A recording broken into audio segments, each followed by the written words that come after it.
জশ্নে জুলুস দেখে, মুসলমানদের ঐক্য দেখে, ৮০-৯০ লক্ষ মানুষকে একসাথে দেখে কিছু মানুষের ঘুম হারাম হয়ে গেছে, ঠিক কিনা? আরো জোরে বলেন, ঠিক কিনা বলেন। তাদেরকে বোঝাতে চাই, বাবা নিজের বিরুদ্ধে নিজে কথা বলছেন, মূলত এমনিতেই আমরা ইসলামের বিরোধী শক্তির সাথে পেরে উঠতেছি না। আমাদেরকে প্রতিনিয়ত আমাদের যুব সমাজকে মোবাইল গেমিং দিয়ে, বিভিন্ন রকম নাটক, বিভিন্ন রকম ইউটিউব, বিভিন্ন সোশ্যাল মিডিয়ায় ব্যস্ত করে রেখে নবী প্রেম থেকে দূরে নিয়ে যাওয়া হচ্ছে। তার মধ্যে আওলাদে রাসূল বছরে একবার জশ্নে জুলুস দিয়ে শত শত যুবকের অন্তরে নবী প্রেমের সঞ্চার করছে, ইমানের সঞ্চার করছেন। এটার বিরোধিতা করা মানে ও জাহান্নাম মে গয়া जो उनसे मुस्तगनी हुआ है खलीलुल्लाह को हाजत रसूलुल्लाह की। नबी জুলুসের বিরোধিতা করা মানে স্বয়ং নবীর বিরোধিতা করা, ঠিক কিনা? ইমানদার হতে চাইলে প্রথমে আপনাকে যেটা মনে করতে হবে, আনতাবুদাল্লাহা কাআন্নাকা তারাহু ফাইন লাম তাকুন তারাহু ফাইন্নাহু ইয়ারাকা। আপনার গোটা জিন্দেগিতে আজকে জামিয়ার ময়দান থেকে শপথ করে যান, সকাল থেকে সন্ধ্যা পর্যন্ত, রাত্রে ঘুমোতে যাওয়া থেকে সকালে উঠা পর্যন্ত 24 ঘন্টার জীবনে একটা বিষয় এনশিওর করে যান, আমার যুবক ভাইরা, আপনাকে কেউ দেখুক আর না দেখুক, আল্লাহ দেখছে। আপনি যা করছেন, যা বলছেন, যা ভাবছেন, যা খাচ্ছেন, যা লিখছেন, যা লেখাচ্ছেন, যা বলছেন, যা বলাচ্ছেন, যাই কিছু করছেন, কেউ দেখুক আর না দেখুক, আল্লাহ দেখছে, ঠিক কিনা বলেন না? আল্লাহর নজর থেকে, আল্লাহর কুদরতের রাডার থেকে কেউ খালি নয়, সবাইকে আল্লাহ দেখছে। যদি এটা এনশিওর করতে পারেন যে আল্লাহ দেখছে, আল্লাহ দেখছে, আল্লাহ দেখছে, আল্লাহ দেখছে, এমনটা ভেবে যদি আপনি গেম থেকে ফিরে আসতে পারেন, আপনি মাদক থেকে ফিরে আসতে পারেন, আপনি হিংসা থেকে ফিরে আসতে পারেন, আপনি নিন্দা গীবত থেকে ফিরে আসতে পারেন, আপনি অন্যের উপরে জুলুম করা থেকে ফিরে আসতে পারেন, ইনশাআল্লাহ এমন একদিন হবে আল্লাহ দেখছে, আপনার দিলের চোখ খুলে যাবে, আপনিও আল্লাহকে দেখা শুরু করে দেবেন ইনশাআল্লাহ। বলুন না। এটা হলো 1 নম্বর পয়েন্ট। এবার পরিপূর্ণ ইমানদার হতে হলে 2 নম্বর যে গুরুত্বপূর্ণ পয়েন্ট, রব্বে করিম কুরআনুল কারীমের ইরশাদ করছেন, বিসমিল্লাহির রহমানির রহিম, কুল ইন কানা আবাউকুম ওয়া আবনাউকুম ওয়া ইখওয়ানুকুম ওয়া আজওয়াজুকুম ওয়া আশীরাতুকুম ওয়া আমওয়ালুন ইকতারাফতুমুহা ওয়া তিজারাতুন তাখশাউনা কাসাদাহা ওয়া মাসাকিনু তারদাউনাহা আহাব্বা ইলাইকুম মিনাল্লাহি ওয়া রাসূলি ইলা আখিরিল আয়া। যদি পরিপূর্ণ ইমানদার হতে চান, 8টা বিষয়ের চেয়ে আল্লাহ এবং তার রাসূলকে বেশি মুহাব্বত করতে হবে, করতেই হবে। 1 নম্বর হলো নিজের বাবা মায়ের চেয়ে আল্লাহ এবং রাসূলকে বেশি মুহাব্বত করতে হবে, ঠিক কিনা? নিজের সন্তানের চেয়ে আল্লাহ এবং রাসূলকে বেশি মুহাব্বত করতে হবে, নিজের ভাইয়ের চেয়ে বেশি মুহাব্বত করতে হবে, নিজের স্ত্রীর চেয়ে বেশি মুহাব্বত করতে হবে, সমাজের চেয়ে বেশি মুহাব্বত করতেই হবে, নিজের জমানো টাকার চেয়ে বেশি মুহাব্বত করতে হবে, ব্যবসা প্রতিষ্ঠানের চেয়ে বেশি মুহাব্বত করতে হবে, শখ করে বানানো বাড়ির চেয়েও আমার আল্লাহ এবং তার রাসূলকে বেশি মুহাব্বত করতেই হবে। কথা বলেন, ঠিক কিনা? তাহলে ইমানদার হবেন। আজকে আপনার সমাজের একজন জুলুসের বিরোধিতা করছে বলে আপনিও তার সাথে সুর মিলাচ্ছেন, আরেকজন আওলাদে রাসূলের বিরুদ্ধে বলছে বলে আপনিও বলছেন থাক থাক, তারটা সে করুক, আমারটা আমি করি। এমনটা হতে পারে না। নবীর জন্য যারা সমাজ ছেড়ে দিয়েছিলেন, যারা নিজের বাড়ি ছেড়ে চলে গিয়েছিলেন, নিজের সম্পদ ছেড়ে চলে গিয়েছিলেন, নিজের সংসার ছেড়ে চলে গিয়েছিলেন, তারাই আজকে আফজালুন নাস বাদাল আম্বিয়া হয়েছেন, মুরিদ ও মুরাদে মুস্তাফা হয়েছেন। আমার নবী তাদের শান ও আজমতকে গোটা পৃথিবীর সামনে প্রকাশ করে দিয়েছেন। সাহাবায়ে কেরাম যারা নবীজিকে নিজের বাবার চেয়ে বেশি মুহাব্বত করতেন, ঠিক কিনা? নিজের সন্তানের চেয়ে বেশি মুহাব্বত করতেন।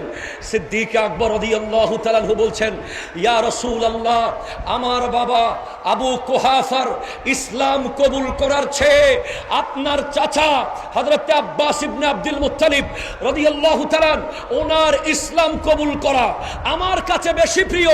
কেন? তোমার বাবা ইসলাম কবুল করলে তুমি কি খুশি হবে না? সিদ্দিক আকবর রাদিয়াল্লাহু তাআলা বলতে লাগলেন, আমার বাবা ইসলাম কবুল করলে আমি খুশি হব, কিন্তু এর আগে আপনার চাচা ইসলাম কবুল করলে আপনি নবী খুশি হয়ে যাবেন। আমার উদ্দেশ্য আপনাকে খুশি করা। আমার বাবা পরে ইসলাম কবুল করবে, আগে আপনি খুশি হন। জোরে বলেন সুবহানাল্লাহ। সেজন্য শুধু তাই না, সিদ্দিক আকবর রাদিয়াল্লাহু তাআলা সম্পর্কে তো আপনারা জানেন, যার ব্যাপারে আমার নবীজি বলেছেন, আবু বকর ওয়াজিরি ওয়াল কায়েমু ফি উম্মতি মিন বাদি ওয়া উমরু হাবিবি ওয়া হুয়া ইয়ানতিকু আলা লিসানি ওয়া আনা মিন উসমান ওয়া উসমানুম মিন্নি ওয়া আলিউন আখি ওয়া সাহিবু লিওয়াই। আবু বকর সিদ্দিক রাদিয়াল্লাহু তাআলা হলো আমার ওয়াজির, সে আমার পরে এই ইসলামের দায়িত্ব নিয়ে দাঁড়িয়ে থাকবে। ওমর হলো আমার বন্ধু, সে কথা বলবে আমার ভাষায়। আমি উসমান থেকে, উসমান আমার থেকে, আলী আমার ভাই, আমার পতাকাবাহী। আজ এই সাহাবাদেরকে কেউ পৃথিবী থেকে মুছতে পারবে না। আজ এই সাহাবায়ে কেরামের আদর্শকে, আহলে বাইত রাসূলের মহব্বতকে এই পৃথিবী থেকে কেউ মুছতে পারবে না। কারণ তাদের একটাই এজেন্ডা ছিল, তাদের একটাই রিকোয়ারমেন্ট ছিল, যেটা তিনারা ফিল আপ করেছেন। সেটা হলো ওনারা আমার নবীকে জীবনের চেয়ে বেশি মহব্বত করেছেন। ঠিক কি? যদি আপনি নিশ্চিত করতে পারেন যে আল্লাহ আপনাকে দেখছে, সুবহানাল্লাহ বলেন, প্রত্যেকটা মুহূর্তে আল্লাহ আপনাকে দেখছে, নবীজি আপনাকে দেখছেন, আপনার পীর মুর্শিদ আপনাকে দেখছেন, এটা নিশ্চিত করে যাবেন আজকে এই ময়দান থেকে। এরপর সব কিছুর চেয়ে আমার নবীকে বেশি মহব্বত করবেন, আল্লাহকে বেশি মহব্বত করবেন। এরপরে দায়িত্ব, যদি এই দুইটা রিকোয়ারমেন্ট ফিল আপ করতে পারেন, তাহলে কাদ আফলাহাল মুমিনুন, মুমিনরা সফল কাম। সুবহানাল্লাহ। মুমিনরা কি? সফল কাম। আল্লাযীনা হুম ফি সালাতিহিম খাশিউন, যারা হৃদয় দিয়ে নামাজ আদায় করে। আমার বড় শান্তি লাগে বলতে যে দরবারে শ্রীকুটের পিরানে তরিকতের এজেন্ডা হলো নামাজকে বাংলাদেশে বাস্তবায়ন করা। ঠিক কিনা কথা বলেন? সেজন্য আপনি দেখবেন আমাদের হুজুর কিবলায়ে আলমগণের প্রত্যেকটা মাহফিল নামাজ কেন্দ্রিক। অমুক জায়গায় আসর পড়াবেন, অমুক জায়গায় জোহর পড়াবেন, অমুক জায়গায় ফজর পড়াবেন। বুঝতে হবে নামাজ পড়তেই হবে। আমাদের তরিকতের প্রথম সবক হলো 5 ওয়াক্ত নামাজ জামাতে আদায় করা। আর নামাজ এমনভাবে পড়বেন যেন আপনি পুল সিরাতের উপরে দাঁড়িয়ে আছেন, যায় নামাজে নয়। এমনভাবে পড়বেন যেন এটা আপনার জীবনের শেষ নামাজ। এবং অবশ্যই কানজুল ঈমান সাথে রাখবেন। প্রতিদিন 1 পৃষ্ঠা কোরআনের অনুবাদ পড়বেন। নামাজে যেই সূরা তিলাওয়াত করবেন সেটার অনুবাদ মনে মনে নিয়ত করবেন। নামাজ থেকে আপনার মন সরবে না। নামাজ আমাদেরকে পড়তে হবে। ঠিক কিনা বলেন? ওয়াল্লাযীনা হুম আনিল লাগবি মুরিদুন, যারা মুমিন তারা একটা লাইনও অযথা কথা বলতে পারে না। ঠিক কিনা বলেন? মুমিনরা খেলোয়াড় নিয়ে তর্ক, মুমিনরা অন্য বিষয় নিয়ে তর্ক, মুমিনরা এই বিষয় নিয়ে গল্প। যেই কথা কবরে কোনো কাজে আসে না, হাসরে কোনো কাজে আসে না, পুলসিরাতে কোনো কাজে আসে না, এই ধরনের কোনো কথা মুমিনরা বলতে পারে না। যাতে বলতে না পারে সেজন্য আমার প্রাণপ্রিয় মুর্শিদ আপনাদেরকে ব্যস্ত রেখে দিয়েছেন। ফজরের নামাজের পরে 100 বার দরুদ শরীফ দিয়েছেন, তারপরে 200 বার লা ইলাহা ইল্লাল্লাহ দিয়েছেন, 200 বার ইল্লাল্লাহ দিয়েছেন, 200 বার আল্লাহু দিয়েছেন। মাগরিবের পরে সালাতুল আওয়াবিন 6 রাকাত দিয়েছেন, 100 বার দরুদ দিয়েছেন। এশার নামাজের পরে আবারও 200 বার লা ইলাহা ইল্লাল্লাহ, 200 বার ইল্লাল্লাহ, 200 বার আল্লাহু। এরপরেও যদি টাইম থাকে আপনাকে গাউসিয়া কমিটি বাংলাদেশ দিয়েছেন, জামিয়ার খিদমত করার সুযোগ দিয়েছেন। আজকে গোটা বিশ্ব মানবতার খিদমত করার সুযোগ দিয়েছেন মুমিনদেরকে। কারণ মুমিনরা 1 মিনিটও অযথা কাটাতে পারে না। ঠিক কিনা বলেন? শেষ কথা বলে যাই, আমার যুবক ভাইয়েরা, আমার তরুণ ভাইয়েরা, আমার মুরব্বী বাবারা, নবীজি বলেছেন লা তাআতা লিমাখলুকিন ফি মাসিয়াতিল খালিক।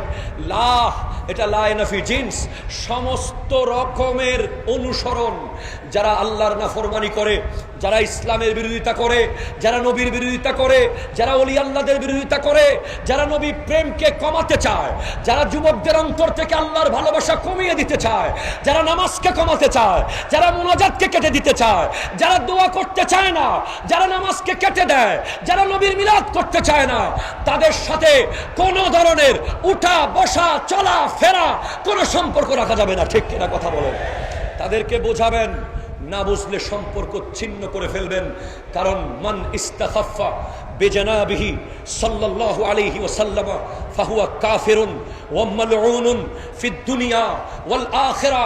যে ব্যক্তি আমার নবীজির কোন শানকে বিন্দু পরিমাণ খাটো করবে, সে দুনিয়া এবং আখিরাতে মালউন, কাফের, তার সাথে কোনো সম্পর্ক থাকতে পারে না। ঠিক কিনা বলেন? ইনশাআল্লাহ তাআলা জামিয়ার ময়দান থেকে আজ মুর্শিদে করিমের নুরানির চেহারা দেখে আপনারা 1 বছরের জন্য ওয়ার্ক প্ল্যানিং করে যাবেন, 1 বছরের জন্য নিজেকে প্রস্তুত করে যাবেন। আগামী হুজুর কিবলা আসা পর্যন্ত আপনাদের চলন বলন, আপনাদের উঠা বসা চলাফেরা প্রত্যেকটা বিষয় দেখলেই যেন যে কেউ বলতে বাধ্য হয় তুমি কোন দরবারের মুরিদ। ঠিক কিনা বলেন? আমাকে ফেসবুকে লিখে প্রমাণ করতে হবে না, আমাদেরকে কমেন্ট করে প্রমাণ করতে হবে না, আমাদেরকে তর্ক করে প্রমাণ করতে হবে না, আমার সালাম দেখে প্রমাণ হবে আমি কার মুরিদ। ঠিক কিনা বলেন? আমি নামাজে সবার আগে যাব, আমি সমাজে সবাই মুরব্বী দেখলে সম্মান করব, গরিব দুঃখীর পাশে দাঁড়িয়ে যাব, ইসলামের সব সুন্দর সুন্দর আমলগুলো, নবীজির সুন্নাহগুলোকে মন ভরে পালন করব। মানুষ জানতে চাইবে, জানতে বাধ্য হবে, বলো এই আদর্শ কোথায় পেয়েছো? তখন অটোমেটিক্যালি জবান দিয়ে বের হবে আল্লামা সৈয়দ আহমদ শাহ সিরিকুটির দেওয়া আদর্শ, আল্লামা তৈয়ব শাহ কিবলার দেওয়া আদর্শ, হুজুর কিবলা তাহির শাহ সাহেব কিবলার আদর্শ, পীরে বাংলার আদর্শ আমরা ধারণ করেছি। আসসালামু আলাইকুম ওয়া রাহমাতুল্লাহি ওয়া বারাকাতুহু।